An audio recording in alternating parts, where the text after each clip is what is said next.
Hi everyone, it's Sue Plumb here to share another scrapbook process video with you.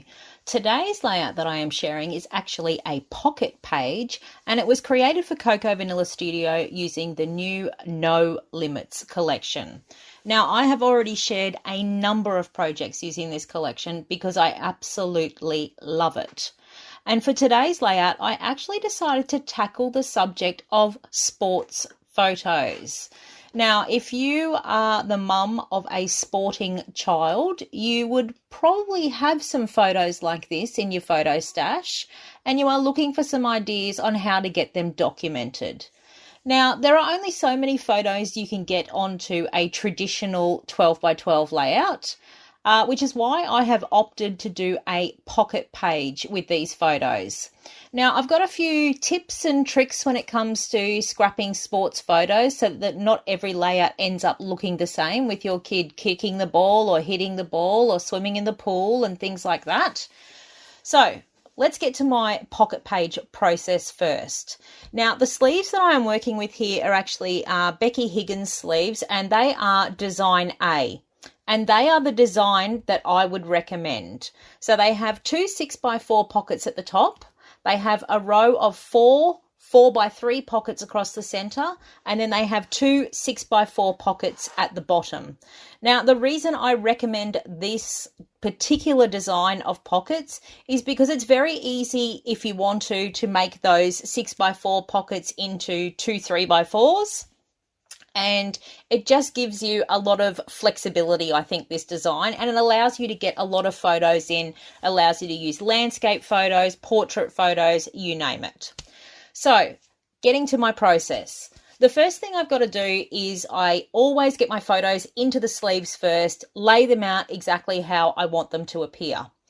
The next thing that I'm going to do is I'm going to go through and I'm going to work out what I'm going to put in each of those blank pockets next. So you can see that I've got that top right pocket, which I'm actually going to use as a bit of a title card. So I've chosen one of the A5 papers to cut down. I will cut that down and make a 6x4 card out of it. And then I've gone to the pocket cards to fill the two 3x4 pockets that are in the center row there. I've also got another one that I'm going to use down in the bottom row, and then I'm looking for something extra to go alongside it. So I've actually chosen a bit of pattern paper that comes from the 12 by 12 cut apart sheet, because you can see that it's actually got those blocks there that measure 3 by 4, and they are perfect to use in pocket scrapping as well. Now, my assignment for this project today was actually to showcase the A5 papers, which is the paper stack that comes in this collection, and also the pocket card pack. So, of course, my mind went straight to creating a pocket page. I use these pages in my layout alongside my traditional 12 by 12 layouts, and generally I will share the 12 by 12 layout and then I will share the pocket page for my layout afterwards. But this week I am doing it in reverse. So today you are getting my pocket page first, and then in a week or so on my channel I will share the 12 by 12 layout that I've actually created to go with this pocket page. Okay, let's talk about sports photos a little bit. Now, you can watch the screen here while I'm chatting away. I'm just going to give you a flick through of all the other things that I've got on my desk. That's the pile of scraps that I've been working with. You would have seen that if you've seen my previous projects. I've got lots of little bits there from various cut aparts. They are also from the A5 and the 12 by 12 cut aparts. And then I'm just going to run you through all the other embellishments that I've got on my desk there. So, as I said, let's talk about sports photos. Now, there are only so many pages that you can create with a photo of your kid and the grass and the ball and all that sort of thing. And even if you're creating a pocket page, having a lot of photos that look the same on a page can be pretty tough to work with. So, as I said, I've got a couple of ideas of different sort of shots that you can mix up on your page to make your page more interesting. Now, I think pocket page scrapping is ideal for documenting sports photos like this because it allows you to put in a mix of action shots and close-ups and portraits of your child. You could also, if you have any memorabilia such as ribbons or medals or anything, you could also pop those into the pockets. You might have tickets from a game that you went to if you went to see professional sport. Yeah, there's a whole lot of things you can actually do with pockets that you wouldn't perhaps do on a traditional 12 by 12 layout. So you can see the subject of my layout here is my son and his current obsession with soccer. So I've got a photo here that I'm actually working on at the moment, which is a photo of him practicing in our backyard. So he was kicking his soccer ball at his little rebounder net there and just practicing some of his footwork. So I've printed that off as a 6x4 landscape and used that to fill my top left pocket. Now, what I like to do on these larger, particularly these larger photos that are 6x4s, is I like to look for some negative space in the photo, and in this case it was a little bit busy in the background because our deck was there and our fence and so on and so forth. So I just added a few embellishments to that to cover up some of the negative space in the background and some of the things that might have been a bit distracting, and it just allowed that subject of my son kicking the ball to come more to the foreground, and it also gives a little bit of extra interest to the photo. I love actually scrapping on the photos when I'm doing this style of scrapping. So when I work, I always work from top left to bottom right, exactly as you would read the pages of a book. I scrap along my top row, then my middle row, then my bottom row.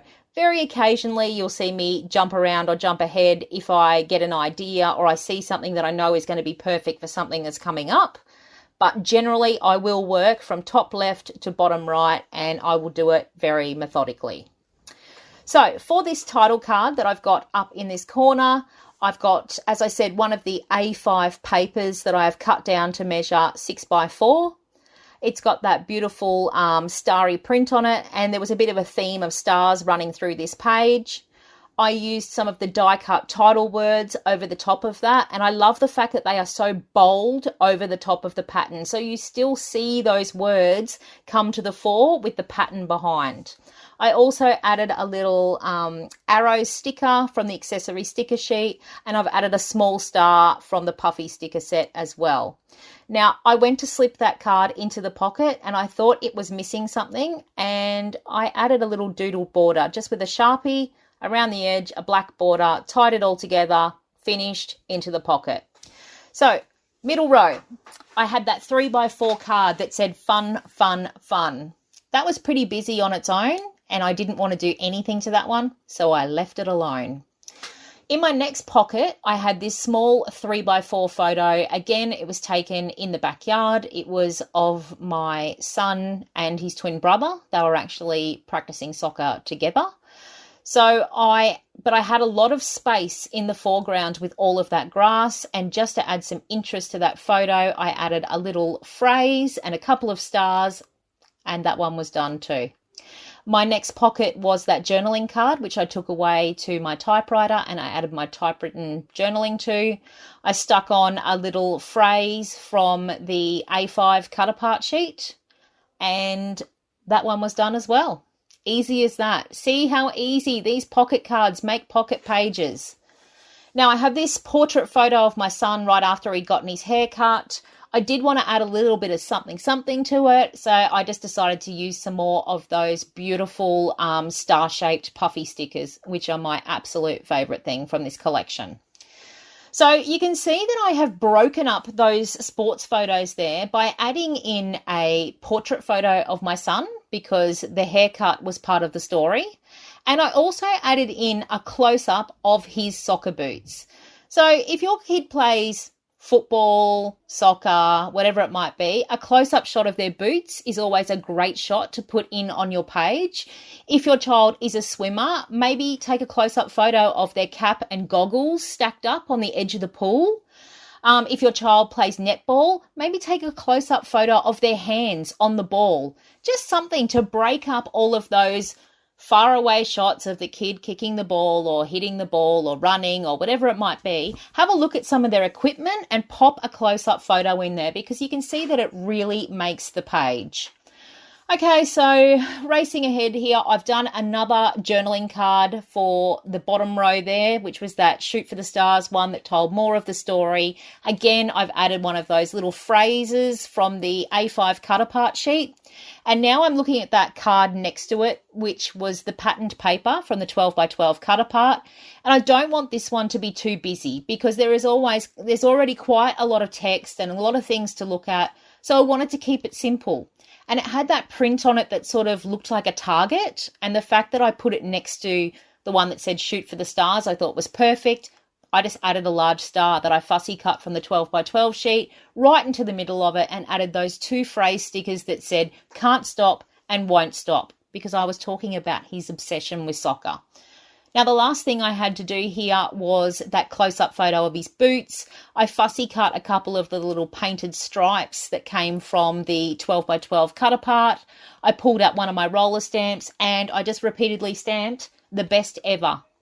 Now, to finish that one off, I'm going to add a little fussy cut star, and I also added a few more of those puffy stickers, star-shaped puffy stickers, and that was pretty much it.